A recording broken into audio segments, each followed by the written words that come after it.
Well, welcome back to the Vintage Tech.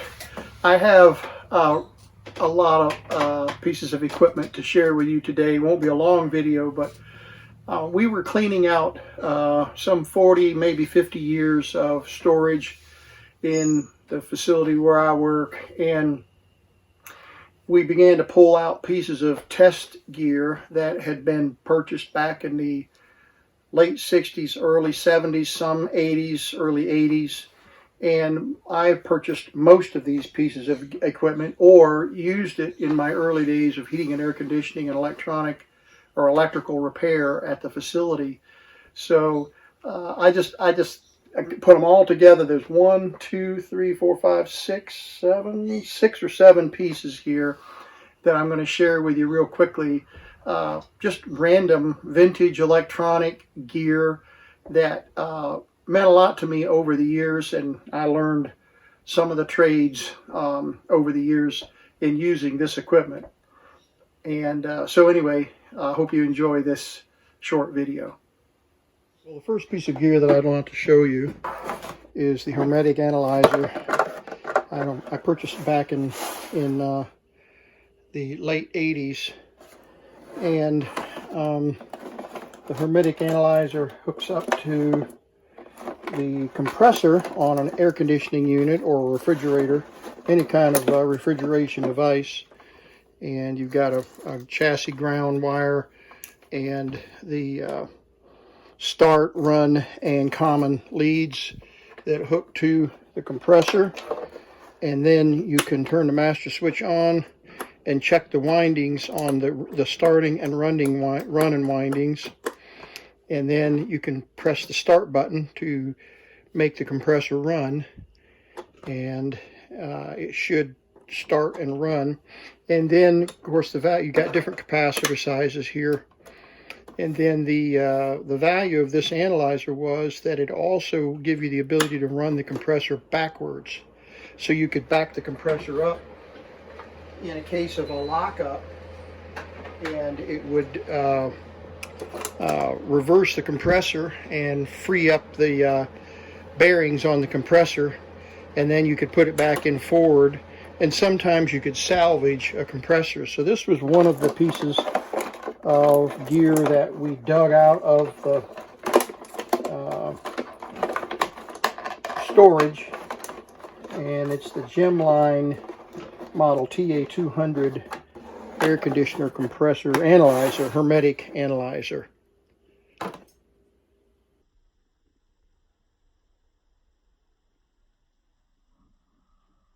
Next piece of gear that we have here is a Robinair thermistor vacuum gauge, and this vacuum gauge is designed to read vacuum in microns. A lot of times in air conditioning work, you needed to be able to accurately determine the amount of vacuum on the when you would pull a system down into vacuum to repair the unit. And this one is dead. Let's see if we can get it to fire up. There's a battery compartment here. There we go. Oh yeah, got some D batteries in here. Oh my goodness. Let's see if we can get these pulled out. I have some D substitutes here. Oh my, a lot of corrosion. I don't know what we're going to see here. Let's see if we can actually get it to work.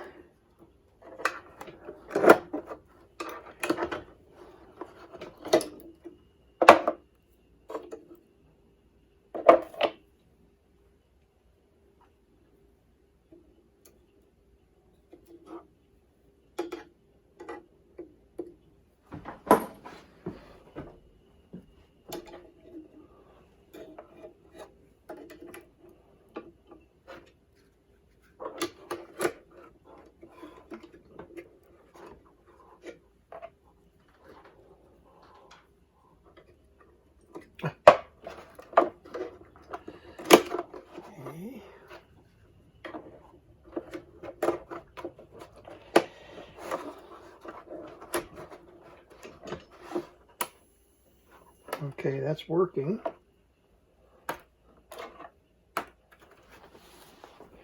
All right, let's get the camera up here where we can see it.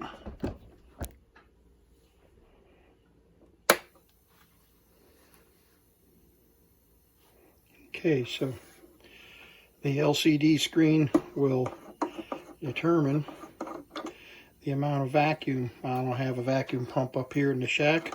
Obviously have no need for that right now. But the unit works, and it will, once you start drawing down with your vacuum pump, you can see at what level your vacuum is on your heating and air conditioning system. So that's the Robinair vacuum thermistor vacuum gauge. And I don't know what, let's see if there's a date on here. Yeah, 88. So 87, 88, that's right, because I bought this around 89, I think.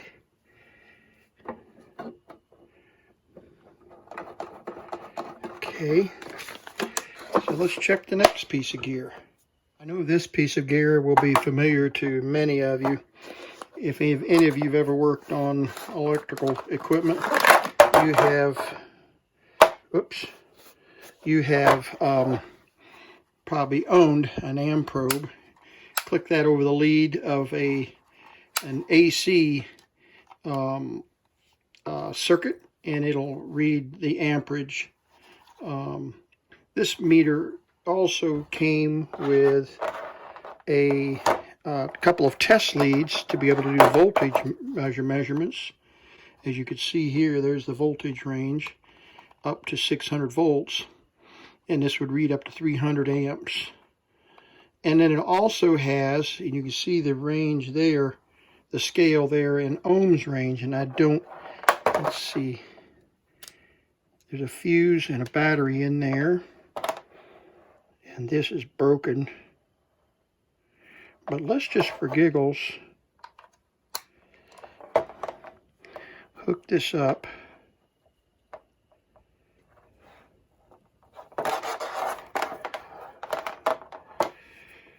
I believe we hooked it up to this side. Look at the weird connections that they used on this. Push it in and turn it. Didn't even use a standard to hook these together. And let's see if we can get the amp probe to set. Oh, it does work. Hey, that is amazing, that battery. Let's adjust the zero.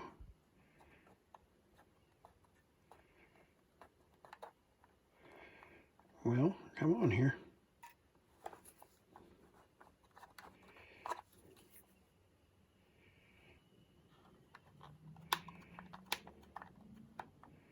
There we go. We set it on voltage range, and then we adjust the zero out the meter to 0 ohms.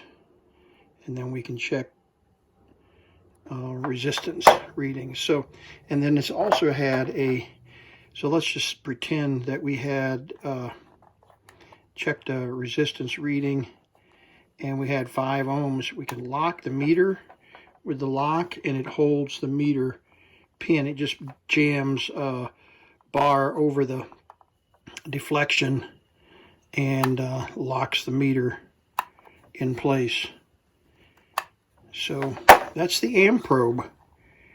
I don't even have a model number here. It's probably those fine little indicators right there. But yeah, amp probe.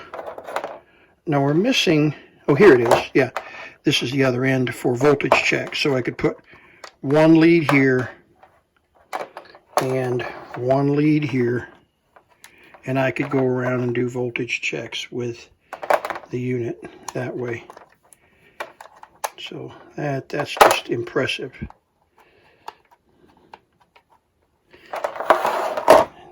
And there's the battery and the fuse for the continuity tester. The next piece of equipment is a discharge lamp tester. The BEHA LT277 gas lamp tester. This lamp tester, I bought this, yeah, there we go. I bought it in 1988, paid $146 for it from Ligon Electric in Winston-Salem. And I didn't use it very often, but the guys that did a lot of our light testing were able to use it. It does a lot of different things. It's a voltage meter. It's a high voltage meter. It tests high HID lamps, gas lamps, mercury vapor bulbs, high pressure sodium bulbs. It does continuity testing and fluorescent bulbs, neon and low pressure sodium. And I also, the HIDs, yeah, the high intensity discharge, fixture and capacitor tester. So it did a lot of different things. And I think, did I put batteries? Yeah, I think I put batteries in this. And what I'd like to do is to illustrate how it works on a fluorescent bulb. We put this antenna on here and hold it up to the fluorescent bulb, and it should make the fluorescent bulb lamp light. So let's take it over to the museum, and I've got a fluorescent bulb in there. We can test it. All right, we're in the Vintage Media Museum. We've got an old-fashioned fluorescent fixture up here, and what I'm going to do is push this button here and see if I can get this bulb to turn on. Yeah, there we go. You can see it. It's not too dark in here, but see it turning on and off. So it just tests to see if the bulb is good. And come down here to this end. Yeah. And see, it's firing it up. So there's nothing wrong with that bulb. So that's what that lamp discharge tester LT277 does. And it's got a lot of other features that were available in the day that now have been replaced by a lot of different electronics. But this was a complete kit for testing really old-fashioned lamps. Next piece of equipment that I want to show you that I found in storage is a 1968 Cyclometer made by Bendix Corporation, and I believe it was sold by Trine, the heating and air conditioning company, model 566. And this is a cyclometer, a wet bulb, dry bulb, wet bulb thermometer. That's all it is. And you would use this to set your enthalpy control and all of that on the unit, on your heating and air conditioning. And I believe it ran on 12, yeah, it ran on D cells. So let's put some D batteries in here.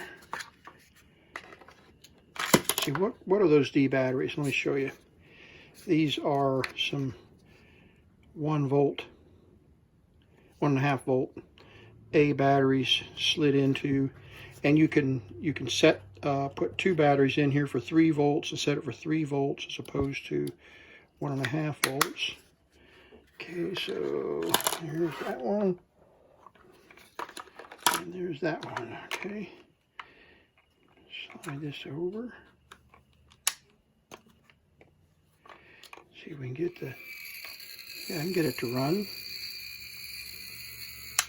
See the fan? Pulls air through and over the 2 probes. Let's see if we can get it to give us a reading. We need to wet that bulb. Okay. Not sure that's going to be enough to make a difference, but we'll try. And let me turn the overhead light off so you can see the light. If I remember correctly, there is a light on this.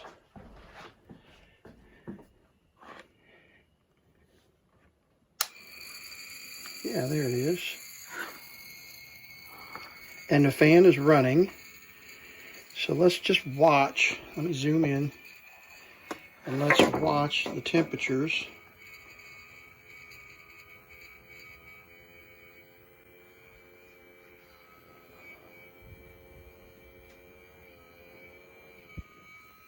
My hand is going to influence the temperature. So let's get it here where we can see both.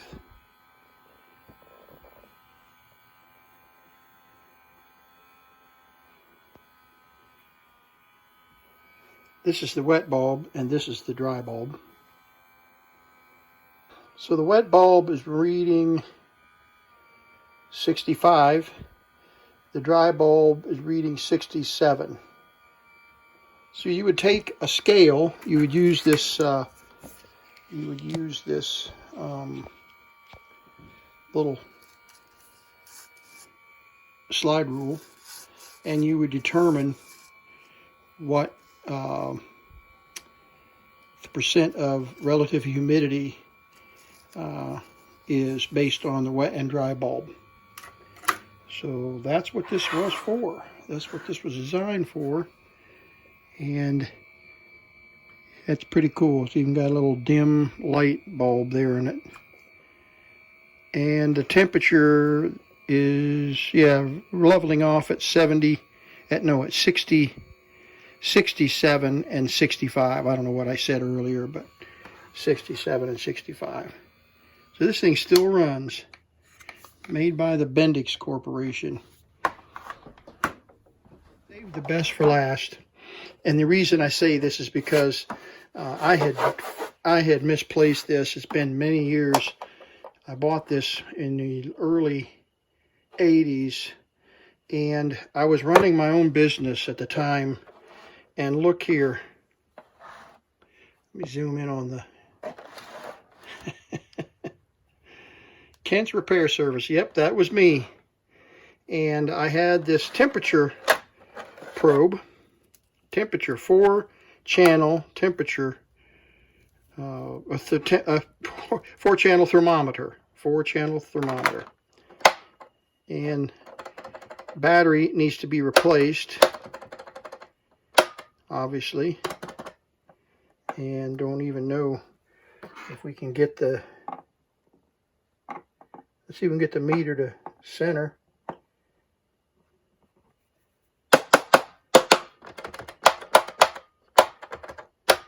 No, I can't get the meter to center. But in any case, I had an air probe, an air thermistor, and a contact thermistor. And I think I had some other leads as well, so I could test all four, you know, by switching between the different temperatures. It says there's a battery under the panel. I guess let's pull that off, and let's see if we can replace the battery and get it to read some temperatures. 1981, yeah, it was early 80s. 7/12/1981. 7/21/81.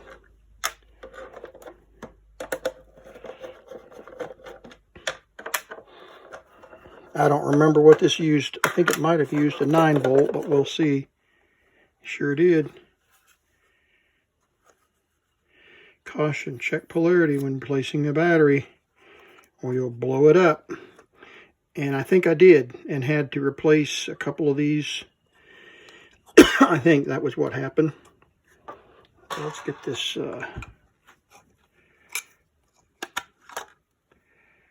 9-volt.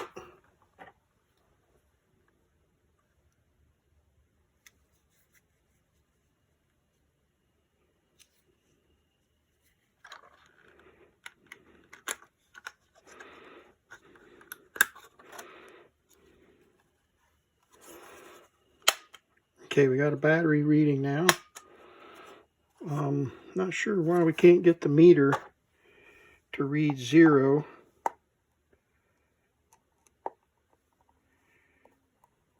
Oh, there we go. Okay. There we go. Okay. Battery good. All right, so now we got a good battery in there. Let's see if we can get any kind of temperature readings on these sensors here.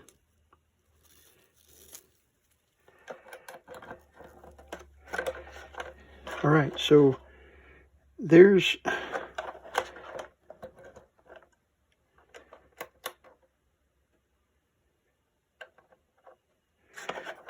room temperature.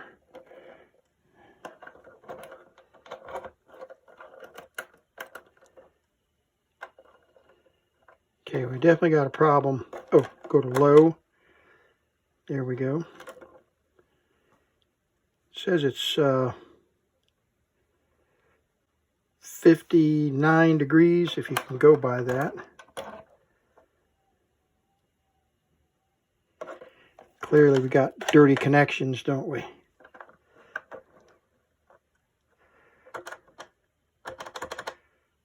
Yeah, this 59 degrees, almost 60. Let's go to that one. Okay. I'll hold on to it, see if we can get the temperature to come up. There it goes.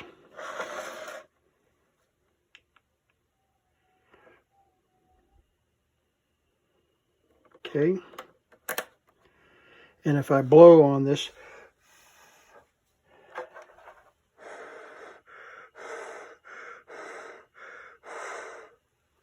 yeah, it's going up. So this would read from minus 50 to 280 degrees, depending on the scale. And Kent's Repair Service, that just gave me the biggest chuckle. I had misplaced this, or had been in storage and hadn't seen it in many years, like all the rest of this equipment. And but this one gave me a real chuckle. And I'm going to pull that battery out of there so we don't destroy it. And this will go back in storage somewhere along with all the rest of this equipment, and will eventually end up in the landfill, right? Along with everything else that I own up here in the shack. Unless somebody finds some value in some of this junk, it'll end up in the landfill, I'm sure. So anyway, I just had to share these pieces of antiquity with you. I know they're not antiques, but they are, well, some of them are, but they are 40, 50 years old anyway. And definitely had fun dragging these pieces of electronics out for you to share with me. If you have any comments or questions or have any experiences with this gear, don't hesitate to let me know.